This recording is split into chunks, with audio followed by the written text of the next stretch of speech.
The overall amount of heating that goes to your radiators is controlled by your programmable room thermostat, but you can also adjust the amount of heat on your radiator by the thermostatic radiator valve, or TRV.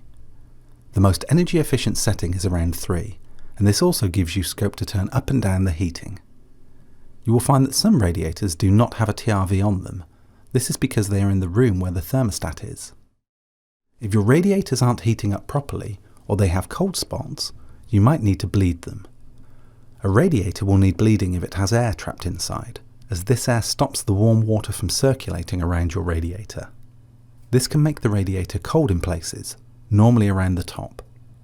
You will also need to bleed your radiator if it is making a banging, flowing or gurgling noise.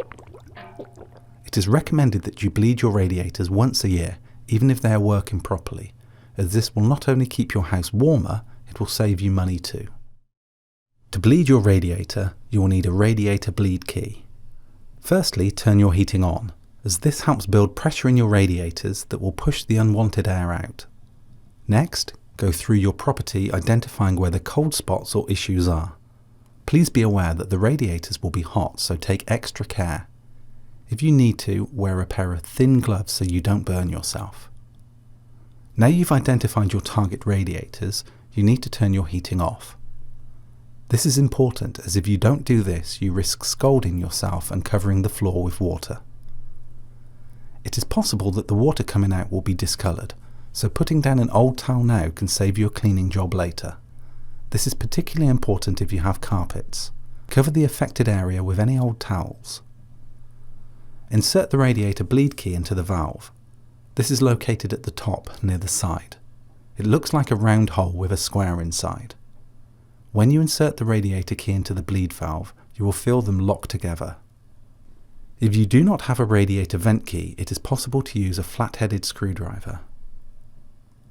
Carefully turn the valve anti-clockwise, only about a quarter of a turn, making sure you have a cloth handy to soak up the water and protect the wall. As the air begins to escape, you may hear a hissing sound. Be careful, the escaping air could be hot, so keep sufficient distance. Please note, if the whole bleed valve is turning at once, you will need to hold against the turning direction with a spanner, as this will remove the vent plug and cause damage. Continue to allow the air to come out until you see water dripping. Never open the valve fully, as once you have bled the air, the water will come rushing out.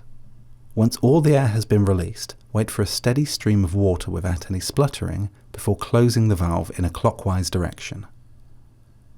Make sure you clean up any spilt water, wiping down the radiator so the radiator doesn't rust.